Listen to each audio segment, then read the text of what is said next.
हे guys, इसमें बाबा and welcome to the new vlog. तो भाई आज के नए व्लॉग में सबका स्वागत है। इस व्लॉग में के तो मैं ईब दिखण ला रहा हूँ, तो हमने कैसे मैं लास्ट में दिखूँगा, क्योंकि भाई 7 फेरा का व्लॉग है। 7 फेरे 7 वचन। तो भाई जिसका ब्याह हो रहा है वे भी सुन लियो, उनके याद आ जाएंगे, और जिसका होने वाला है या ना होया है वे भी सुन लियो भाई, उनकी ज़िंदगी में भी वो टेम आने वाला है। तो राम राम, व्लॉग देखो और मज़े लो। लाइक शेयर कमेंट जरूर करियो। जय भोलेनाथ। साथ फेरों की क्यारी करी गुरु वशिष्ठ के हाथ, सीता श्री भगवान को बेटी दिया बिठाए। दक्षिणाम पदे पदे द्वितीय परिक्रमा संपूर्ण। बस 5 मिनट और आप ये समझोगे भूल गए हो तो रिमाइंड कहते हैं कि मंडल में मतलब कम राजा होम परिक्रमा शादी अभी हो रही है, तब से हम देवताओं की पूजा कर रहे हैं। यावत सप्तवती ने तावत कन्या कुमार का, यानी कि जो ये मंडप बनाया है इससे शादी का कोई लेना देना। ये तो एक आपकी भाषा में डेकोरेशन। जो आपको अभी दही खिलाया था उससे क्या होता है, बल का विकास होता है, बुद्धि का विकास होता है, रोगों का नाश होता है, अच्छी सोच आती है। अग्निदेव की परिक्रमा की है, इससे अग्निदेव प्रसन्न होते हैं। फीलों की आहुति दी है, इससे देवता प्रसन्न होते हैं। जब तक कन्या के 7 वचन नहीं हो जाते तब तक कन्या को कुंवारी संज्ञा में मानते हैं। अभी आपका विवाह ठीक है भैया, अभी आपके दाहिने हैं, हमने बाएं नहीं आने दिया है। आपने देखा होगा, नोट किया होगा, आपको पहले ही उठा के उधर बैठा दिया। तो आज भगवान भोलेनाथ और माता पार्वती का विवाह यहाँ तक संपन्न हुआ। देखिए, वेद रीति के अनुसार भगवान शंकर का ही विवाह हुआ था, बाकी किसी देवता का वेद रीति के अनुसार विवाह नहीं। भगवान राम का भी विवाह हुआ, उसमें एक शर्त थी। कौन सी शर्त थी? धनुष तोड़ने। लेकिन यहाँ कोई शर्त नहीं।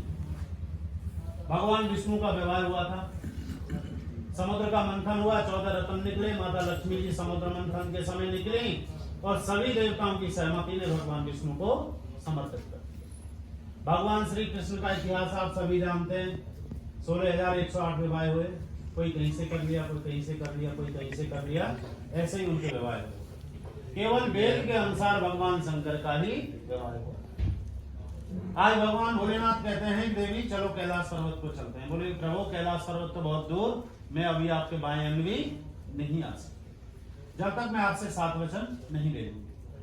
तो भगवान शंकर कहते हैं कि देवी आपके 7 वचन वो कौन कौन से हैं? देखिए भैया भूपेंद्र जी, यदि यज्ञ को अब तक आपने कोई भी पाठ पूजा किया अपने माता पिता के साथ, आज के बाद अगर कोई भी आप पाठ पूजा करोगे तो माता पिता के साथ साथ इनको भी आपको साथ में रखना बहुत जरूरी है। अगर ऐसा करते हैं तो ये आपके बाएं अंग आ सकते हैं, ठीक है। यदि दान क्रिया आप किसी प्रकार का कोई बड़ा दान करते हैं, किसी मंदिर में करते हैं, गुरुद्वारे में करते हैं, अनाथालय में करते हैं, वृद्धाश्रम में करते हैं, कोई बड़ा दान करते हैं, तो माता पिता की सहमति के साथ साथ इनकी सहमति उसमें होना अति आवश्यक है। धनादि गोपदेव मम सम्मत रहता, धन से संबंधित आप कोई काम करते हैं, अब तक तो माता पिता को पता था कितना किसको देना है, कितना किससे लेना है। आज के बाद ऐसा नहीं है इनको स्पेशल बताना है, नहीं करना। अगर ऐसा करते हैं तो आपके बाएं अंग आ सकते हैं, ठीक है भैया। ऋतु के अनुसार इनको भोजन की व्यवस्था करनी पड़ेगी, ऋतु के अनुसार इनको वस्त्रों की व्यवस्था करनी पड़ेगी। गर्मी में गर्मी जैसा, सर्दियों में सर्दी जैसा, बरसात में बरसात जैसा। अगर आप ऐसा करते हैं तो आपके बाएं अंग आ सकती है। किसी चीज की कोई खरीद बेच आप करते हैं, कोई मकान लेते हैं, कोई दुकान लेते हैं, कोई फैक्ट्री लेते हैं, कोई गाड़ी लेते हैं, कुछ भी लेते हैं, तो माता पिता की सहमति के साथ साथ इनकी भी सहमति उसमें आज से अति आवश्यक। नंबर 6वां है सखीसु कटु मम वाक्य ना बदे। देखिए, जाने अनजाने में हर आदमी से गलती होती है। ऐसा इस दुनिया में कोई आदमी नहीं है जिससे गलती ना हो। हमसे भी होती है, आपसे भी होती होगी, कल को हो सकता है इनसे भी कोई गलती हो जाती है। ये 4 सहेलियों के बीच में खड़ी हैं, वहां जाकर के आप इनकी बेइज्जती नहीं करो। घर लाओगे, समझाओगे, जैसा आप उचित समझो। मेरा कहने का भाव यह है कि 4 आदमियों में बेइज्जती नहीं करो। 7वां वचन हो रहा है। 7वां है, देखिए, अगर सामने से कोई छोटी आ रही है तो उसको आप बेटी का दर्जा दो, बराबर की आ रही है बहन का दर्जा दो, बड़ी आ रही है, माँ का दर्जा दोगे, पत्नी की जगह केवल इनकी रहेगी। अगर ये सातों वचन आपको मंजूर हैं तो ये आपके बाएं अंग आ सकती है। मंजूर हैं? सोच लो और 10 मिनट में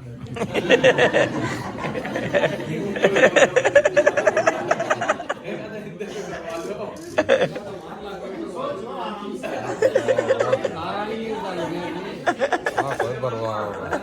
तेरे आपड़ा ना बनवायो।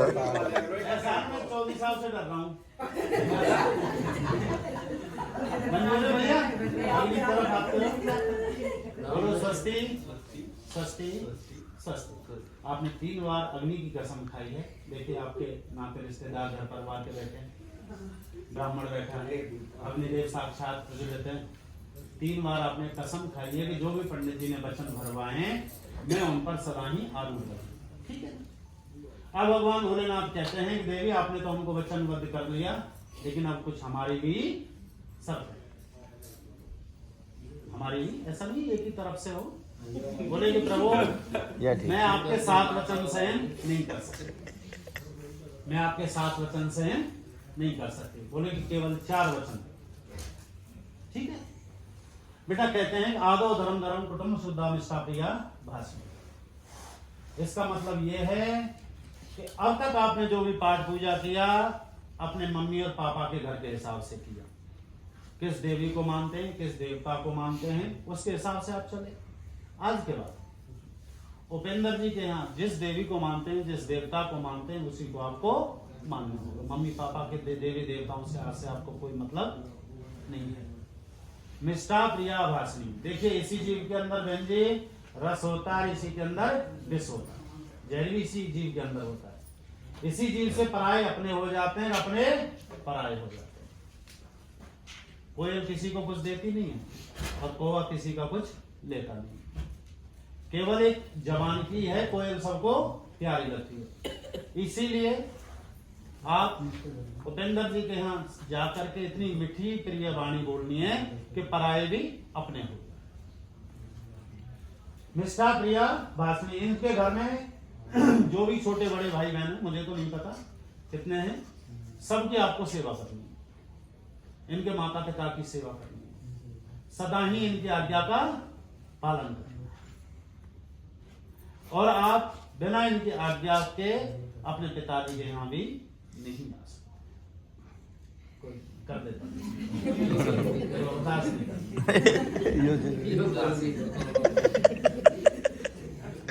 माता पार्वती कहने लगे प्रभु बाकी जो बताएं वो तो सब ठीक है, लेकिन जो आपने आखिरी बताया है ना इसमें थोड़ी सी गड़बड़ है। भाई देखिए कई बार क्या होता है नाते रिश्तेदार ये, कई बार आपने सुना भी होगा देखा भी होगा, खट्टा मीठा भी आपस में हो जाता है। बोले प्रभु मैं तो बस वही फंसी रहूंगी, मैं तो अपने माई के जा ही नहीं पाऊंगी।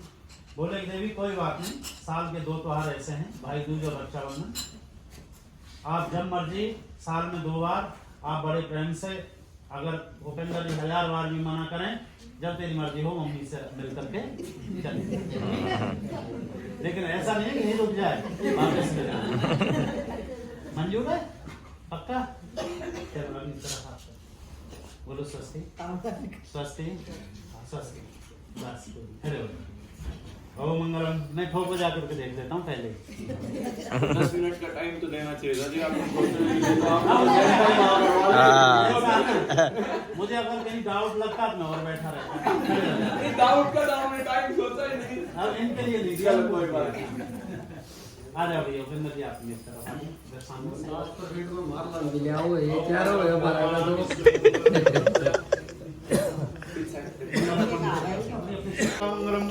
मंगलाय स्तनो हरे ओम तदेव लग्नं सुदनं तन्दायो गोविंद। आगे से लो देव। हाँ हम पंडित भी बैठे हैं, पूरी रात हैगी लगते लगते। ये वार फिर आपकी तरफ करते हैं पंडित जी महाराज क्यों जिंदा इनके ऊपर से आएगा तो वो और भी शुभ हो जाता है। इनके ऊपर से जो आना है, हाँ तो इनके ऊपर से तभी तो आपके पास बोल रहा है वो। हाँ जी आप दोनों आ जाइए बहन जी। प्रणत कलेश नाशाय गोविंदाय नमो नमः। पहलवान नींद नहीं आई, वो तेरे का पहलवान तो गया था। हाँ नेक दे दे फोन ले अपना आराम से बैठा फोन ले